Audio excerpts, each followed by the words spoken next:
100 দিন হয়ে গেছে।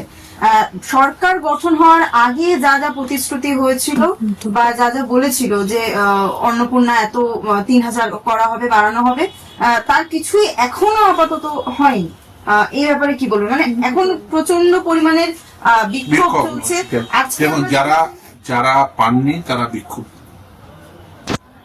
সরকারকে, প্রতিটি সরকারকে, সে আজকের সরকার হোক বা আগের সরকার, প্রতিটি সরকারকে বুঝতে হবে যে ভাতা দিয়ে কখনোই সাস্টেনেবল ডেভেলপমেন্ট হয়।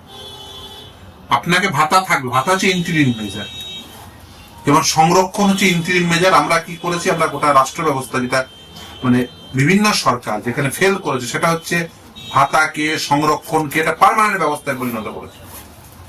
ভাতা বা সংরক্ষণ কোনোটাই পার্মানেন্ট ব্যবস্থা না, এটা হচ্ছে ইন্টারিম মেজার। আপনাকে যদি সঠিক ডেভেলপ করতে হয়, তাহলে যেটা করতে হবে সেটা হচ্ছে কর্মসংস্থানের ব্যবস্থা, সকলের জন্য ডেভেলপমেন্টের ব্যবস্থা, ইকুয়াল অপরচুনিটি তৈরি করা। সেগুলো যদি হয় তাহলে কিন্তু এই বিক্ষোভ থাকবে না।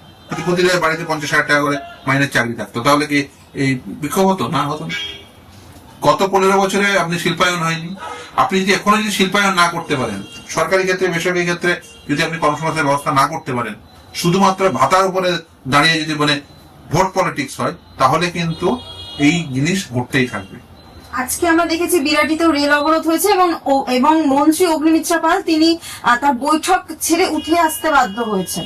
দেখুন, মানুষজন তো একবার পেয়েছেন। আপনাকে বুঝতে হবে এই ভাতার রাজনীতি হচ্ছে এমন একটা রাজনীতি, সেটা হচ্ছে একবার আপনি বাঘের পিঠে উঠেছেন, বাঘের পিঠে থেকে কিন্তু নামতে পারবেন না, নামতে গেলেই হালুম করে খাবে। ভাতার রাজনীতি হচ্ছে এটাই রাজনীতি। দেখুন, আপনাকে যদি সাস্টেনেবল ডেভেলপমেন্টের রাজনীতি না করতে পারেন, আপনি বাঘের পিঠে চড়লে কিন্তু বাঘের পিঠ থেকে নামতে পারবেন। মুশকিলটা হচ্ছে এখানে, বাঘের পিঠে চড়ে গেছেন, জনগণকে আপনি বলেছেন ভাতা দেবেন, বাঘের পিঠে চড়তে গেলে বাঘের পিঠ থেকে নামতে গেলে জনগণ হালুম করে খাবে। আপনাকে বুঝতে হবে যে বেসিক্যালি এই ভাতা বা মানে যেগুলো ইন্টারিম মেজার, যেগুলো কিছু সময়ের জন্য নেওয়া একটি প্রকল্প, যেটাকে পার্মানেন্ট রূপ দেওয়া যায় না। আপনাকে কর্মসংস্থানের ব্যবস্থা করতে, পার্মানেন্ট কর্মসংস্থানের ব্যবস্থা, সেটা না করতে পারলে কিন্তু এই জিনিস ঘটতেই থাকবে, বারংবার ঘটতে থাকবে। ফলে আপনাকে পার্মানেন্ট ডেভেলপমেন্টের ব্যবস্থা না করতে পারলে, প্রকৃত শিল্পায়ন, প্রকৃত কর্মসংস্থান সেটা না করতে পারলে এই জিনিস চলতে থাকবে। কালকে আমরা দেখেছি যাদবপুরে যে সংঘর্ষটা হয়েছে, সেই ব্যাপারে একেবারে কাঙ্ক্ষিত নয়। যেমন শিক্ষাঙ্গনে হুলিগানিজম চলবে, এটা হতে পারে না। শিক্ষাঙ্গনে আপনাকে একটা গণতান্ত্রিক পরিবেশ বজায় রাখতে হবে। আপনাকে ছাত্র ভোট করতে হবে। এর আগের সরকার ছাত্র ভোট বন্ধ রেখেছিল, তারা বুঝেছিল যে বেসিক্যালি তারা এই মানে দুষ্কৃতীদের সমস্ত কিছু ভোট হচ্ছে, সেটা তাদের আরো বেশি আনপপুলার করতো, সেই জন্য তারা ছাত্র ভোট বন্ধ রেখেছিল। শিক্ষাক্ষেত্রে গণতান্ত্রিক পরিবেশ আপনাকে বজায় রাখতেই হবে, কারণ গণতন্ত্রের যে প্রাথমিক চর্চা শিক্ষাঙ্গনে শুরু হবে, তারপরেই তো বৃহত্তর সমাজের সেই সমস্ত ছাত্রছাত্রীরা তারা ছড়িয়ে পড়বেন। তো বৃহত্তর সমাজে ছড়িয়ে পড়ার পূর্বে আগে ওই শিক্ষাঙ্গনে সে গণতান্ত্রিক পরিবেশে প্রাথমিক শিক্ষা পাবে। সে তার নিজের রিপ্রেজেন্টেটিভ সে চুজ করবে, সে তার নিজের উন্নয়নের স্বার্থে কাকে রিপ্রেজেন্টেটিভ হওয়া উচিত সেটাকে তারা চুজ করার অধিকার পাবে। তারা নিজেদের ডেভেলপমেন্টের প্রশ্নে আলাপ আলোচনা করবে। এই পরিবেশ তাকে তো শিক্ষা দেবে গণতান্ত্রিক পরিবেশে, যে গণতন্ত্রের সহিষ্ণুতার শিক্ষা দেবে তাকে। সে তো শিক্ষাঙ্গনে গণতন্ত্রের সহিষ্ণুতার শিক্ষা পাবে। এবং যাতে বাইরে থেকে গিয়ে কিছু হুলিগান গিয়ে সেখানে হুলিগানিজম করে, এটা কখনোই কাম্য নয়, কাঙ্ক্ষিত নয়। এবং বাইরে কারোরই শিক্ষাঙ্গনে হস্তক্ষেপ করা উচিত নয়, তিনি যেই হন না কেন। সেটা হলে কিন্তু আসলে ক্ষতি হয়, লাভ কারোর হয় না। রাজনীতিরও ক্ষতি হয়, অ্যাজ ওয়েল এস শিক্ষাঙ্গনেরও ক্ষতি হয়, অ্যাজ ওয়েল এস শিক্ষারও। আমরা দেখেছি কালকে যে সংঘর্ষ হয়েছে সেখানে এবিভিপি অবশ্যই মানে ছিল। এবার সেখান থেকে শ্রমিক ভট্টাচার্য বলছে যে এবিভিপি বিজেপির কোনো ছাত্র সংগঠন নয়। উল্টো দিকে দিলীপ ঘোষ বলছে অন্তত 6টা মাস দিন আমরা যাদবপুরের চেহারা পাল্টে দেব। দেখুন, এইভাবে মানে একে অপরের প্রতি বিষোদ্গার করা একেবারেই কাম্য। শিক্ষাঙ্গনে কি হবে সেটা ছাত্রছাত্রীরা ঠিক করবে, স্টেক হোল্ডাররা ঠিক করবে।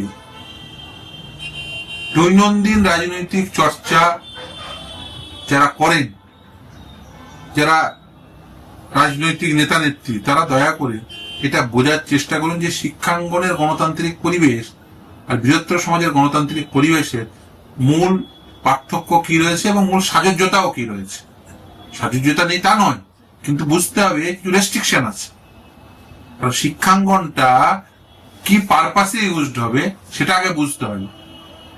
শিক্ষার পারপাসে নাকি বৃহত্তর রাজনীতির সাপ্লাই লাইন হিসাবে।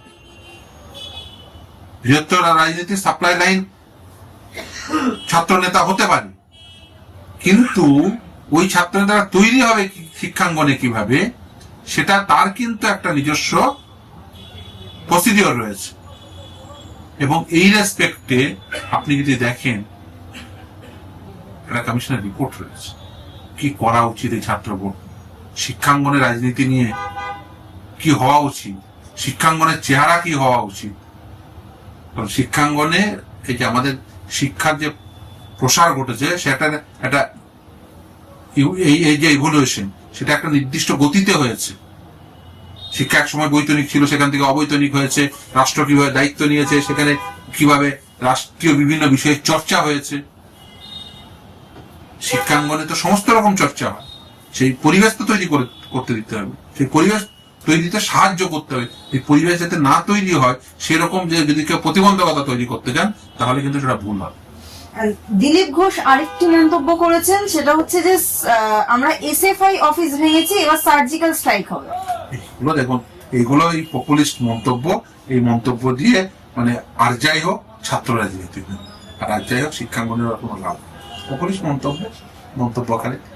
আর ওখানে যাদবপুরের যিনি বিধায়ক ছিলেন তিনি একেবারে উচিত হয়নি, একেবারে উচিত হয়নি। শিক্ষাঙ্গনে মানে বাইরে থেকে কোনো প্রকার প্রবেশ বা শিক্ষাঙ্গনে বাইরের কোনো প্রকার মানে যে কোনো মানুষের তার রাজনীতিতে প্রবেশ ঘটানো একেবারে উচিত।